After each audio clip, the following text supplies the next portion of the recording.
For the fifth straight month, the U.S. economy lost jobs, 324,000 so far this year. A meltdown in the mortgage industry. This is the biggest point drop that has ever been seen in a day. The worst financial collapse since the Great Depression. This is cataclysmic. American workers were laid off in numbers not seen in over 3 decades. Whoever wins in November is going to come into office in January facing a deep recession, facing trillions of new liabilities. This is a once-in-a-half century, probably once-in-a-century type of event. Today, I say to you that the challenges we face are real. They are serious and they are many.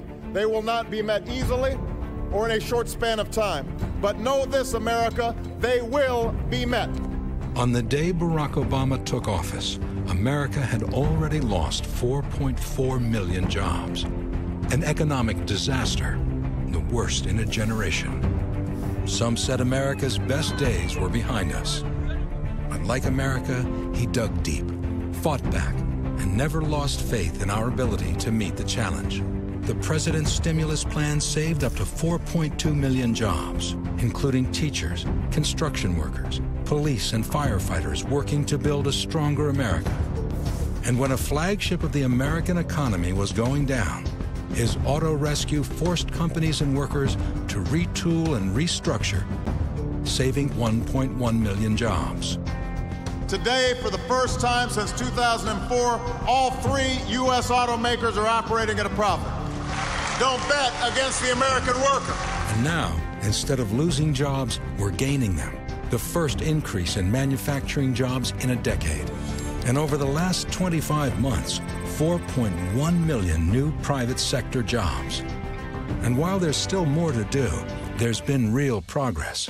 Because President Obama never stopped believing in us and fighting for us. He took on the credit card companies, stopping unfair fees and hidden penalties. Took on the Wall Street banks, too, fighting for tough new reforms to make sure they never again wreck our economy. He passed historic health reform, and now insurance companies can't deny children coverage for pre-existing conditions. Seniors pay less for prescriptions. Contraception coverage guaranteed. And by 2016, 32 million more Americans will finally have health coverage. Wind and solar power has doubled, but that's not all. Middle-class taxes at historic lows. College loans more affordable and easier to repay.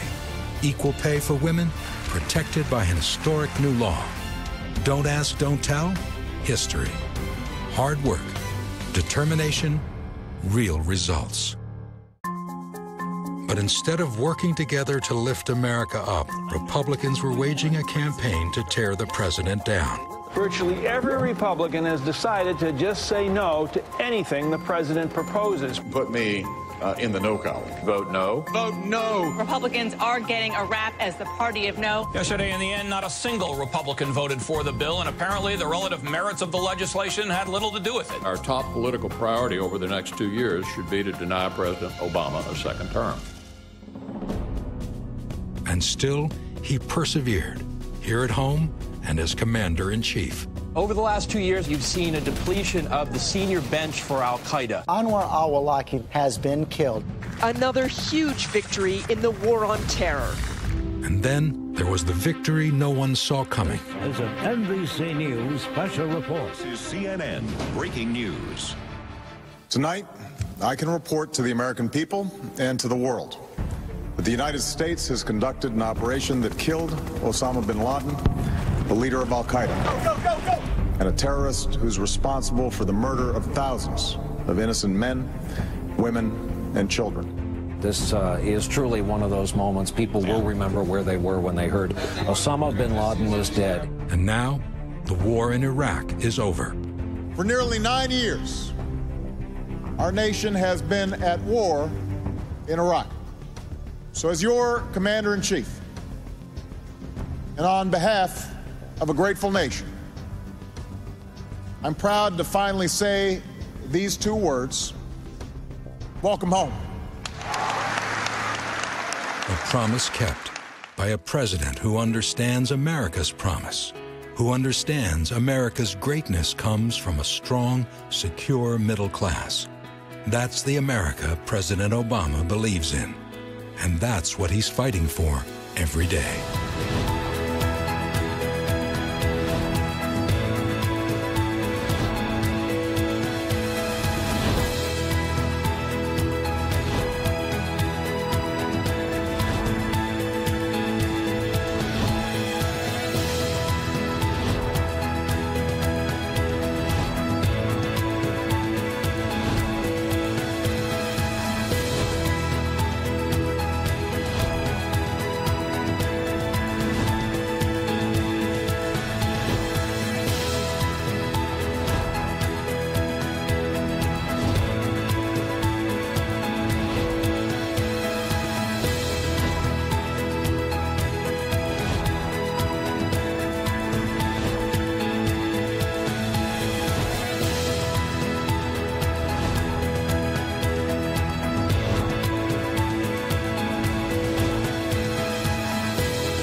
This is a make-or-break moment for the middle class and for all those who are fighting to get into the middle class. Because what's at stake is whether this will be a country where working people can earn enough to raise a family, build a modest savings, own a home, secure their retirement. I believe that this country succeeds when everyone gets a fair shot, when everyone does their fair share, when everyone plays by the same rules. And I believe America is on the way up. Thank you. God bless you. God bless the United States of America.